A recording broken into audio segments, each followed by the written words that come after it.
انسداد پولیو مہم دوبارہ شروع ہو گئی ملک بھر میں، اور پولیو کا خاتمہ اولین ترجیحات میں شامل ہے۔ اس کیمپین کا ہم ہمیشہ حصہ رہتے ہیں، رائز اینڈ شائن کے پلیٹ فارم سے آپ دیکھتے رہتے ہیں۔ مختلف صوبوں میں پولیو رضاکاروں نے گھر گھر جا کر بچوں کو ویکسین پلانا شروع کر دیا ہے۔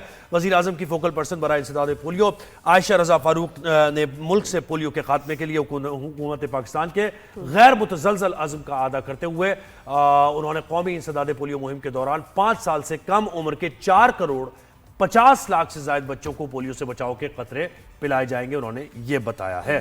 تو یہ جناب اس میں تو ہمیشہ ظاہر ہے یہ پرائرٹی بیسس پر میں تو کینوں کو بڑے ریگولرلی جو ہے اس کو پولیو ڈراپس پلائیں، اور میں نے ورکرز کو دیکھا ہے کہ وہ بڑی محنت کرتی ہیں اور اتنا گرمی سردی جو بھی ہے اس میں سفر کرنا جانا اور کھڑے رہتے ہیں گھروں کے باہر، تو پلیز ان کی رسپیکٹ کریں۔ بالکل۔ Spokesperson national emergency operation centre Islamabad doctor اسرار الحق صاحب نے ہمیں جوائن کیا ہے، جو کہ اس وقت بنو میں موجود ہیں۔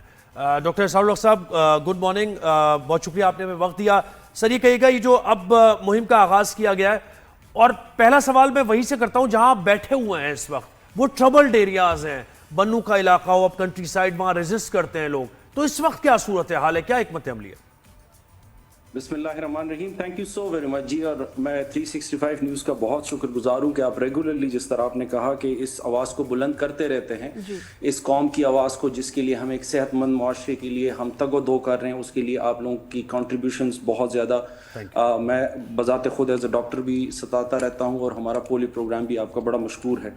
تو بالکل آپ کی بات ٹھیک ہے جی، اس وقت میں ڈسٹرکٹ بنو کے ایمرجنسی آپریشن سینٹر میں بیٹھا ہوا ہوں، اور اس کی کیمپین دوسری کیمپین سے تھوڑی سی لیٹ سٹارٹ ہو رہی ہے، 20 تاریخ کو سٹارٹ ہو رہی ہے، کیونکہ ہم اس علاقے کو جو ساؤتھ کے پی بیلٹ کو اسپیشلی ٹریٹ کرتے ہیں۔ حالات جیسے آپ کو پتہ ہے کہ یہاں پہ چیلنجنگ ہے، لیکن ڈیفینیٹلی ہماری رسد ہر گھر تک ہے۔ ہمارے پاس تقریباً 4 lakh workers over all Pakistan میں اس وقت گھر جا رہے ہیں۔ وہ بنو الون میں اس وقت 1200 ورکرز تیاری پکڑ رہے ہیں انشاءاللہ 57 یونین کاؤنسل 2,30,000 بچوں تک پہنچنے کی۔ تو اوور آل یہاں پہ ہمارے پاس ڈفرینٹ اسٹریٹجیز ہوتی ہیں، جو کہ کمیونیکیشن کی اسٹریٹجی، ہم یہاں کے انفلوئنسرز کے ساتھ، ڈاکٹرز کے ساتھ، علماء کرام کے ساتھ، یہاں تقریباً جتنے ہمارے انفلوئنسرز ہیں، جو کہ تقریباً 1000 کے قریب انفلوئنسرز ہیں ہمارے پاس اسی کمیونٹی میں سے، ان کو انگیج کیا ہوا ہے۔ لا انفورسنگ ایجنسیز ہمارے شانہ بشانہ ہے، ڈسٹرکٹ ایڈمنسٹریشن ہمیں اس میں ہیلپ کر رہی ہے۔ تو اوور آل اس وقت پلاننگ کا فیز چل رہا ہے۔ 20 تاریخ سے انشاءاللہ بنو میں کیمپین سٹارٹ ہوگی، ریسٹ آف پاکستان میں 15 سے کیمپین سٹارٹ ہے۔ جی تو ڈاکٹر صاحب کیا چیلنجز پولیو ورکرز کو اس علاقے میں پیش آتے ہیں، وہ بتائیے گا۔ دیکھیں یہاں پہ جیوگرافیکل چیلنجز ہیں، کمیونٹی وائز چیلنجز ہیں، سیکیورٹی چیلنجز ہیں، جس طرح آپ نے تذکرہ کیا۔ تو پولیو ورکر کو یہاں پہ جیوگرافی آپ کو پتہ ہے کہ گھر دور ہیں، کمپاؤنڈ ہاؤسز ہیں، اکثر اوقات ہمیں گھروں کے اندر ایکسیس کا ایشو ہوتا ہے کیونکہ ملٹیپل ہاؤسز ہوتے ہیں۔ جس طرح آپ نے موسم کا تذکرہ کیا، اس کے علاوہ سیکیورٹی چیلنجز ہوتے ہیں ہمارے۔ آپ کو پتہ ہے کہ آج کل کے ساؤتھ کے پی کی سچویشن تھوڑی سی ڈسٹربڈ ہے، تو وہ چیلنجز ان کو فیس کرنا پڑتے ہیں۔ پھر ایز خواتین ان کو چیلنجز اس معاشرے میں بھی فیس کرنا پڑتے ہیں، جہاں پہ خواتین کا باہر نکلنا تھوڑا سا ایک چیلنج ہوتا ہے۔ تو لیکن اس کے باوجود بنو کے غیور عوام نے جو ہے نا اس کیمپین میں بہت کنٹریبیوشن کرتے ہیں، اور ہمارے پاس آلموسٹ 80% یہاں پہ جو ہیں وہ فیمیل ورکرز کام کرتی ہیں۔ جی اچھا، سب سے اہم کردار میں یہ سمجھتا ہوں، اور آپ ظاہر بہتر طور پہ بتا سکتے ہیں، علماء کرام کا کردار بہت زیادہ ہے۔ وہ چاہے بنو کی ہم بات کریں یا اسلام آباد کی، کراچی، بڑے شہروں کی بھی ہم بات کر لیں، کیونکہ ایک مسکنسیپشن ہے، مس پرسیپشن ہے اس بارے میں، جو کہ ختم نہیں ہو کے دے رہا سر۔ کسی حد تک کنٹرول ہو گیا لیکن ختم نہیں ہو رہا۔ جی یہ ہمارا ایک کنٹینیوس چیلنج ہے، لیکن اس کے لیے آپ کو میں ذرا تھوڑا سا آگاہ کر دوں کہ اس دفعہ خیبر پختونخوا میں پولیو مہم کا جو ان کی اناگریشن کی گئی ہے وہ جامعہ اشرفیہ میں کی گئی ہے، پشاور کا سب سے بڑا جو مدرسہ ہے، اور اس میں سارے علماء کرام اور شیوخ حضرات جو ہیں انہوں نے اس کا باقاعدہ ابتدا کیا ہے، اور اس میں کلیئر جو ہے نا انہوں نے اپنے پی ایس ایز دیے ہوئے، جس میں انہوں نے اس بات کا اعادہ کیا ہوا ہے کہ وہ ہمارے ساتھ سنگ، جس طرح کہتے ہیں نا شولڈر ٹو شولڈر ہمارے ساتھ اس کیمپین میں ہیں۔ لیکن اگین کچھ ہمارے پاس ایسے عناصر ہوتے ہیں جن کی مس پرسیپشن اور مسکنسیپشنز ہیں، اور یہ ہماری کمیونیکیشن ٹیم کی ذمہ داری ہوتی ہے کہ ان کے ساتھ بیٹھ کے ان کے یہ خدشات